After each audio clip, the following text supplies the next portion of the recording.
মিথ্যা মিথ্যা মিথ্যা, এমনকি ভোটও হয়ে গেছে মিথ্যা। হ্যাঁ, আপনি একজনকে নির্বাচিত করেন নাই, তিনি এমপি। নির্বাচিত করেন নাই, তিনি চেয়ারম্যান। এখন নাম দিয়েছে বিকাশ চেয়ারম্যান, না কি হবে? বিকাশ অটোমেটিক।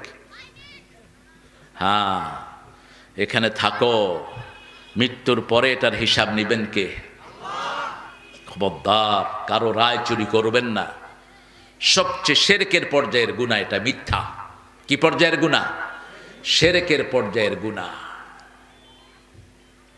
এত বড় গুনাহ আর একটাও হতে পারে না। 7টা গুনাহ যেগুলো করলে মানুষ দুনিয়াতেও শাস্তি, আখিরাতেও শাস্তি, তার মধ্যে সর্বশেষ হলো মিথ্যা। সর্বশেষ কি?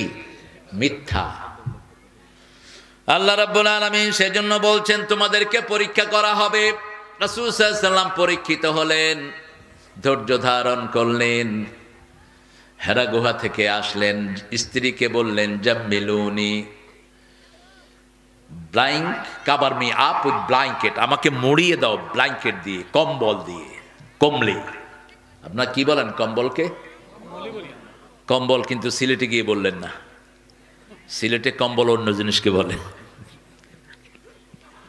যেটার উপরে মানুষ বসে এটারে সিলেটে কম্বল বলে। এক দেশের বুলি আরেক দেশের, হ্যাঁ, কুলা। কুলা বলেন না? কুলা কি? চাউল ঝাড়ে, এটা কিন্তু বরিশালে বললেন না। তো কম্বল দিয়ে জড়িয়ে দিলেন, আর রাসূল বললেন ইন্নী আখাফু আলা হায়াতি, I am scared of my life, I don't know when I am going to leave this earth. আমি জানি না কখন আমি মরে যাব। খাদিজা, আমি ভয় করছি। ইন্নী আখাফু আলা হায়াতি, আমি আমার জীবনের উপর ভয় করছি। বুখারীর বর্ণনা, তিনি মাথার কাছে বসলেন, জ্ঞান বৃদ্ধ, বয়োবৃদ্ধ, সবচেয়ে রূপসী, সবচেয়ে গুণবতী, সবচেয়ে ভার্জিন, সবচেয়ে পবিত্র নারী মা খাদিজাতুল কুবরা রাদিয়াল্লাহু আনহা। নোংরা সমাজে তার পরিচয় ছিল তাহেরা। কি পরিচয়? তাহেরা। সুবহানাল্লাহ বলতে ইচ্ছা করে না?